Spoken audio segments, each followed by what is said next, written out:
ननु क्रियावेदमुखेन चोदिता तथैव विद्या पुरुषार्थसाधनम् कर्तव्यता प्राणभृतः प्रचोदिता विद्या सहायत्वमुपैति सा पुनः कर्माकृतौ दोषमपि श्रुतिर्जगौ तस्मात् सदा कार्यमिदं मुमुक्षुणाम् ननु स्वतन्त्रा ध्रुवकार्यकारिणी विद्या न किञ्चिन्मनसाप्यपेक्षते न सत्यकार्योऽपि हि यद्वदध्वरः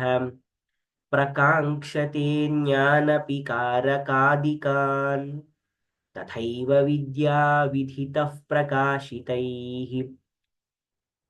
विशिष्यते कर्मभिरेव मुक्तये केचिद्वदन्तीति वितर्कवादिनः तदप्यसदृष्टविरोधकारणात् देहाभिमानादभिवर्धते क्रिया विद्या गताहङ्कृतितः प्रसिद्ध्यति विशुद्धविज्ञानविरोचनाञ्चिता विद्यात्मवृत्तिश्चरमेति भण्यते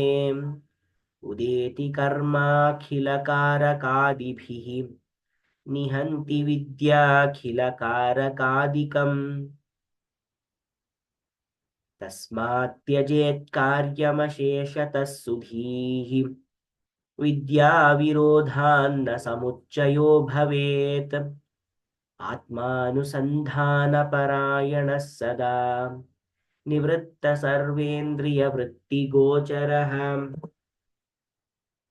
यावच्छरीरादिषु माययात्मधीः तावद्विधेयो विधिवादकर्मणाम् नेतीति वाक्यैरखिलं निषिध्य तत् ज्ञात्वा परात्मानमथ त्यजेत् क्रियाः यदा परात्मात्मविभेदभेदकम् विज्ञानमात्मन् यवभाति भास्वरम् तदैव माया प्रविलीयतेऽञ्जसा सकारका कारणमात्मसंसृतेः श्रुतिप्रमाणाभिविनाशिता च सा कथं भविष्यत्यपि कार्यकारिणी विज्ञानमात्रादमलाद्वितीयतः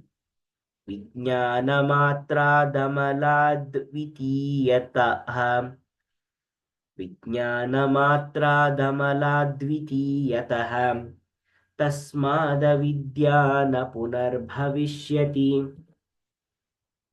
यदि स्म नष्टा न पुनः प्रसूयते कर्ताहमस्येति कर्ताहमस्येति मतिः कथं भवेत् तस्मात् स्वतन्त्रा न किमप्यपेक्षते विद्या विमोक्षाय विभाति केवला सा तैत्तिरीयश्रुतिराह सादरम् न्यासं प्रशस्ताखिलकर्मणां स्फुटम् एतावदित्याह च वाजिनां श्रुतिः ज्ञानौ विमोक्षाय न कर्म साधनम्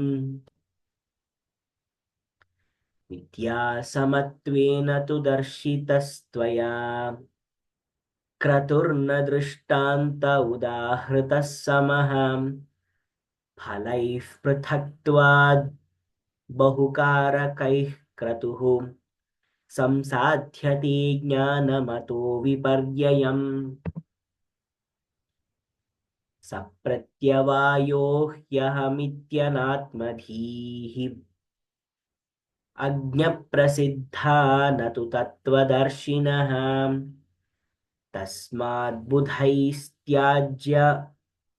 त्याज्यमविक्रियात्मभिः विधानतः कर्म विधिप्रकाशितम् श्रद्धान्वितस्तत्त्वमसीति वाक्यतः गुरोः प्रसादादपि शुद्धमानसः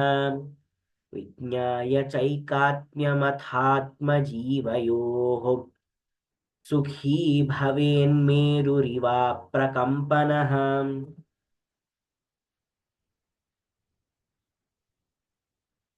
आदौ पदार्थावगतिर्हि कारणम्